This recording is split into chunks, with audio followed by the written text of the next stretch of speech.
When we work with leadership teams and invite them into an ongoing assessment and investment in their leadership capacity, because that's what Wild is really does when we're not here doing this together.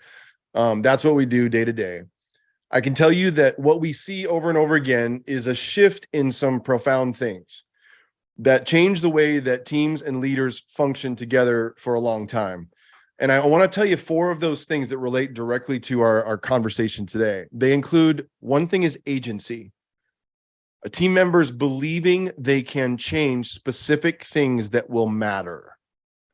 If there is a meta lesson inside of what happens when teams walk through our system, the Wild Toolkit, is we see an increase in agency, a belief that they could actually do something and change things that matter. And I'll tell you why that's important to this conversation. And also we see alignment. If there is one other big thing, is alignment. Team members seeing their personal connection to the work and the connection in their daily work to the organization that they're a part of. So that issue, like it really is a massive process in building alignment over the long haul. Another thing we see is behavior shifts, fundamental shifts in performance, like what people are actually doing as team members begin doing things differently at a fundamental level. And then the final thing is this: changes in perspective, the way that team members see their worlds.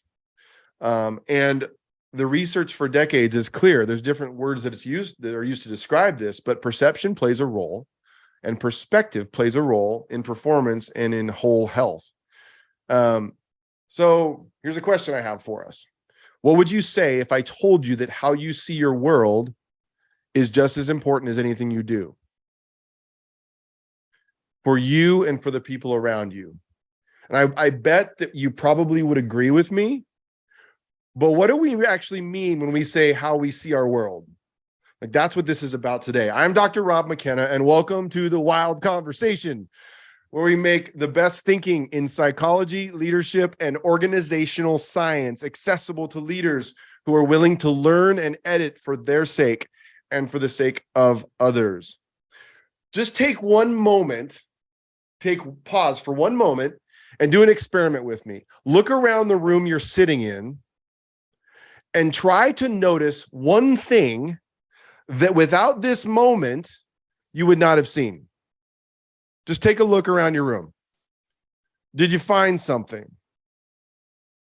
One thing that without this moment, you would not otherwise have seen. What is it? What is it, and why did you notice it? Why is it there? Should you move it? Should you use it? Should you trash it? Why didn't you notice it before? For me, it's a stack of papers sitting over to my right. When I get too busy, I stack. That's what I notice. And so, and what I know is that stacks make me anxious in small ways that matter because they are an indicator of something else. That I may have not taken the time to step back and get rid of the stack, to work through the stack. I also realize that I only have one stack right now, but I'm going to take care of that today. I promise you that. So I just realized it's something important. I ask us this because it took just a moment to see something that we didn't before. And how many other thousands of things are we not seeing because we're blinded by our current perspective? How many important things? And today we're continuing our series on strategies for leading under pressure. And in our first week, we talked about assessing our impact on others and the importance of understanding that leading under pressure well must start with our understanding of our defaults, or those ways we show up in high pressure moments if we were to not move forward with any intent. And last week we jumped into specific strategies. I talked about this, that we wanted to study what are the strategies leaders could use to more effectively compose themselves, to show up as their best selves in high pressure moments for their sake and for the sake of others. We talked about that. These are research-based strategies, things we could actually do to be better versions of ourselves in those high pressure moments. And those first two strategies were purpose and conviction, and how important it is that we know why we're in these high pressure moments in the first place. And for some of us, working on our capacity to develop our own convictions and even to be cross-examined as we develop them. And I talked about this goal for all of us is that we would become more differentiated as leaders with a healthy sense of who we are and a healthy and ongoing connection to the needs of others, not out of compulsion, but out of choice. And so today we're going to continue to be strategic and talk about another set of strategies that emerged in our research over the years that all had to do with that, very important thing in psychology, perspective, and what it means to change our perspective.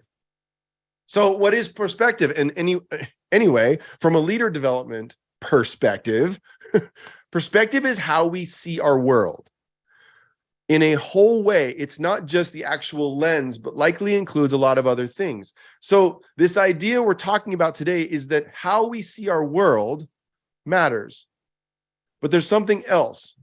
And the fundamental to this idea of changing perspective, and that fundamental idea is this: in order for me to believe that I could change my perspective, I must believe that I could.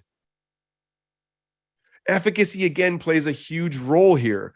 I must believe in my capacity to choose, to turn around, and to move in a different direction, to take ownership of a situation, and psychologically speaking, to have agency. And when I speak of agency, I'm not talking about agency that says, I'm the master of it all, but I'm talking about agency that says, I can make a choice to see my world differently. I mean, we have to start there. And this is what's so amazing is of the 11 strategies that emerged from our research on how to effectively lead under pressure, to stay clear, calm, convicted, and also maintaining a connection to others, to be composed and present. Like that's what this was about. We were studying what is it that allowed people to do this. 4 of the 11 were directly related to how I see my world, my perspective. 4 of them.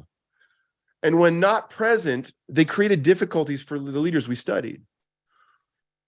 And this is what I'm suggesting with conviction from last week. The lens through which we choose to see our world matters. And that's not psychobabble or fluffy stuff. It's psychological reality. But the key word is choose. When we begin to see the choices in our perspective, other things begin to change at a deeper level. And choice and efficacy are where things begin.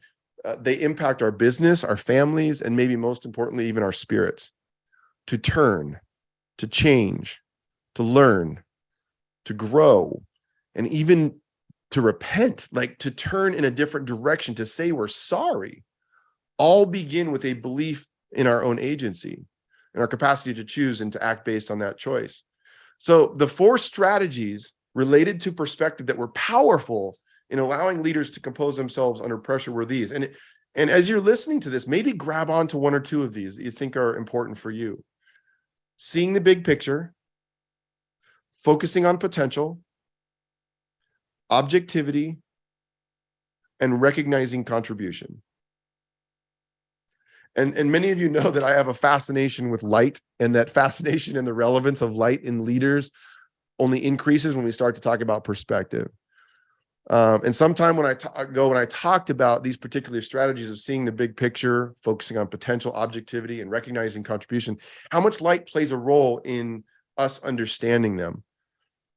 And light is more complex than whether or not it's there. When we think about it in human terms, the presence or sense of light always includes a choice. And even the ways that our choices across these different areas of perception relate to one another. And so let me define each of these strategies, and let's start with objectivity. What we found in our research is that leaders who were doing a better job at self-regulating under pressure wouldn't it be great if we could all do that, to better self-regulate under pressure, took the time to remind themselves that the situation they were in was not personal. They worked at choosing to remain objective. This didn't mean that they weren't personally invested or that parts of it weren't about them, but that it was important to recognize that the responses of others were rarely personal jabs. Rarely. So remaining objective matters. And for those of you who might think you have this handled, you're like, oh, that's not for me. I got to tell you that most of the people in our samples, the people we studied, most all of them took things somewhat personally. There was one of the things that was kind of this issue across most of the human beings we studied. So remaining objective was key for most. The second perspective strategy was about seeing the big picture. First one was objectivity. The second was about seeing the big picture, because what we found was that pressure caused some leaders to see life through a pinhole, only seeing a part of what was actually happening. So what they described was maintaining their capacity to step to the balcony. It's what was Harvard researchers described it that way. And to see things for what it really was key, if that makes sense. And so that was a big strategy. Is like, I need to take a moment and I need to see this for what it is, because for some of us, we sort of shut down and we see things through that pinhole. We're only seeing part of the issue. The third strategy was what was called focusing on potential, or maintaining. So this is, am I seeing potential? Maintaining the ability to choose to see positive potential outcomes, even when everyone else may only see barriers. I mean, for most of us, when I say that, like, that's when it gets hard, right? Is like, I'm going to see positive potential possibilities and outcomes when everyone else may only see barriers. And again, this was for leaders. For those of us who don't see the importance of seeing potential in the hardest of times, we may not be fully aware of what others around us need. A focus on potential is a choice to see hope and possibility when everyone else may not. I used to show this, I still do this sometimes, this picture of this giant tree across a road. And so imagine this picture with this huge tree that's fallen across a road, and you could see the road like beyond the tree, but this giant tree is in the road. And so this picture was kind of designed that way. And I would show it to leaders, and it was interesting. I'd ask them, I'd say, what do you see? And they would say all kinds of things. But I also, when my sons were 5 and 7 years old, I remember I just wanted to see what they saw. And so I'm not son bragging, by the way, as I tell you this story, but I was a little proud. And so I asked them, they were 5 and 7 years old. And I said, I showed them the picture and I said, what do you see? I remember my 7-year-old, Aiden said, I see a tree in the road, which I think is awesome because he identified the reality. But he said, I also see a bike jump. It's the first thing he said, no coaching at all. He said, I could put a board up that bad boy and I could jump that thing. And so it was kind of interesting to hear what he said. And then I asked my other son, Ryan, was 5 years old, and I said, so what do you see, Ryan? And he'd heard his older brother. He said, I see that too, but I also see that's a lot of firewood, Dad. We camp. And that, he didn't say it quite that way, but he was like, we camp. And that's a lot of firewood. And I also, what was crazy, my son was 5 years old, and he said, I also see the road beyond the tree. I'll never forget that the 5-year-old could look at a picture, and there's something that's connecting the strategies together too, right? Because I think he saw the big picture, that second strategy, but he also saw potential in that. But again, maybe it's easier when we're 5 and 7 years old, because I've seen very senior leaders with billions of dollars in budget accountability see nothing but problems. I've watched it happen before. So I think what we found was that maintaining that potential focus, seeing positive potential possibilities when everyone else may see barriers, was so critical. The final strategy was a tough one. This was a tough one. It's a tough one for me. Recognizing contribution. This is what leaders told us. What this meant was that great leaders under pressure maintained a capacity and made a choice to recognize their contributions to situations, both the good and the bad, to even apologize and to take full responsibility for their shortcomings and the ways they had failed others. And think about this. Recognizing contribution was a strategy for being better under pressure. That's a whole nother conversation. What we found is that was critical for them to be able to do that. And why is this so important from this whole thing about recognizing contribution, if we get deep into this is a fairly controversial topic that I don't know if we give permission to leaders to actually do. My brother, Dr. Doug McKenna, introduced me to a person named Edwin Friedman, who was one of the foundational thinkers in this area of leadership differentiation. Dr. Friedman has now passed away, but when Dr. Friedman was asked this question, I had this VHS, this videotape of him talking to a bunch of corporate managers. And he was asked this question. He said, what is the litmus test for a person with the greatest capacity to lead? What a question, right? What is the litmus test? And he's being forced to oversimplify it, but he said this.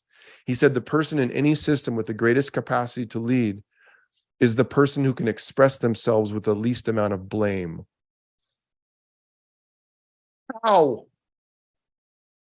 Oh my gosh. He went on to describe that this is a person who is constantly defining themselves in a healthy way in relationship to others and working hard at it. Think about the power of blame in our teams, in our families, and in our communities. To the extent that a system of people or community are only full of blame, according to Dr. Freedom, all is lost. We must have those who will still take ownership of their faults and ways they have let others down. And we also have to build systems where people could do that. Not blind, because if we build systems where they can't do that, then we're lost. Like, how can we take responsibility if we're not allowed to take responsibility? I don't know. I know this is controversial, and not blindly or without providing accountability. I'm not saying that, because sometimes we have to have accountability, but with only blame and without recognizing contribution, that both good and bad, we are in trouble. And the pressure that is coming will only make it worse. As you think about these 4 strategies for changing perspective, think about them this way for yourself. What is the choice you have in any given moment? Seeing the big picture or obsessing about being right? Focusing on potential or only seeing barriers and problems? Remaining objective or taking things personally? Finally, recognizing contribution or blaming others and other leaders. We did a series several weeks ago on toxic leadership. And when I consider the choice I have in my own perspective in each of these areas, I realize how much power I have over the experience of others. The double dip with these powerful strategies is that this was crazy as I was thinking about this, is that they help us compose ourselves, but they also help others compose themselves and move toward wholeness. If you've ever worked on a team where some team members or the leader, they were obsessed about being right, or only saw problems, or took everything personally, or chronically blamed others, these are the toxic teams. And the only way perspective changes is through our agency, our belief that we could not only change what we do, but how we see the world, how we see our world. A more complete and big picture with more potential in spite of challenges, with more objectivity than we usually muster, and with personal responsibility. I have no agenda in this except to offer you those strategies and ask these questions. What would change in our current and next high pressure situation if we saw the big picture, if we chose to see and identify potential, if we were more objective, and if we took personal responsibility or said we were sorry? What would change? Wow, so much could change. And at the beginning, I mentioned light. We have said this over and over again in recent weeks. In a conversation with my dad, who is now 93, who was a 3-time university president, my dad's just an amazing guy and mentor in my life. I asked him about some of the most important leadership competencies, and on the top of his list was this. He asked me this question. He said, am I seeing it clearly? Am I seeing it clearly? So much of being a whole leader is about seeing it clearly. And this is what perspective is all about. Am I seeing it clearly? In so many ways, these 4 strategies that thousands of leaders offered us, they said, do this, and it helped me in these pressure moments. These things that they offered us are no-brainer strategies to help us to begin to see it clearly. A shift from a perspective that gets short-sighted, blinded by our own reactivity, only sees problems and blames everyone else for them. We so desperately need leaders today, so desperately, who are seeing it clearly. And I think it has to start with me. It has to start with us. It's a lot, and I'm excited for what the conversation will bring. So let's keep this conversation going.